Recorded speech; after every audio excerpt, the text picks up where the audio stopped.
Number 3 তরিকার অসুন্নতির চুল কাটা, যে ফেলা সমান ভাবে একটু সব জায়গাতে যাতে হয় এই তরিকায় চুল কাটা। যারা পাগড়ি রাখবেন তারা কাঁধের গতি পর্যন্ত রাখতে পারবেন, তার বেশি না, কাঁধের উপর পর্যন্ত, কাঁধে যাতে না থাকে এই অবস্থায় চুল কাটতে হবে পুরুষদের জন্য এই বিধান। তারপরে ঢিলা ঢালা জামা কাপড় ব্যবহার করতে হবে, টাইট জামা পরা যাবে না। এই সুন্নাত গুলো হচ্ছে হযরত আদম আলাইহিস সালাম থেকে শুরু করে হুজুর আকরাম সাল্লাল্লাহু আলাইহি ওয়াসাল্লাম তিনার পর্যন্ত এই সুন্নাত, এটা সমস্ত নবীদের সুন্নাত। কি বলেন সুবহানাল্লাহ।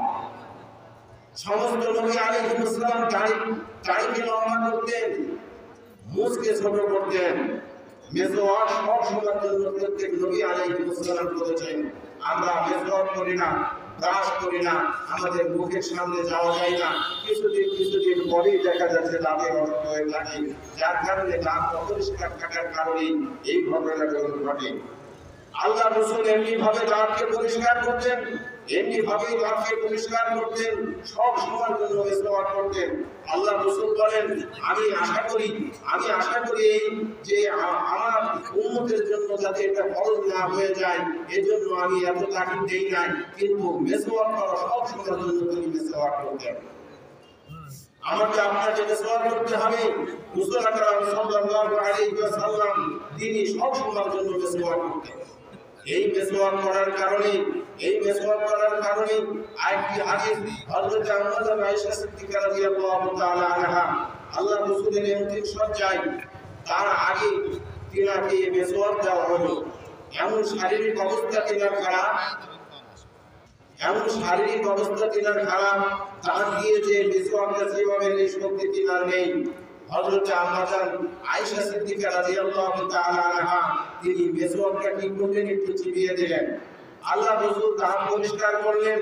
হযরত আয়েশা সিদ্দিকা রাদিয়াল্লাহু তাআলা আনহা তিনি বলেন যে রাসূল সাল্লাল্লাহু আলাইহি ওয়াসাল্লাম যে সুন্দর করে মেসওয়াক করে দাঁতকে পরিষ্কার করলেন, আমার জীবনে আর কোনোদিন এমনি ভাবে কাউকে দাঁত পরিষ্কার করতে দেখি নাই। তাহলে আমাদেরকে দাঁত পরিষ্কার করতে হবে, হাত পায়ের আঙুলগুলো ছোট করতে হবে, দাড়ি লম্বা করতে হবে, মুছকে ছোট করতে হবে। দাড়ি এমন একটি সুন্নাত, মানুষ মারা গেলেও তার সাথে একটি সুন্নতি যায়, সেটাই হচ্ছে দাড়ি। কথা বলেন ঠিক কিনা? কালকে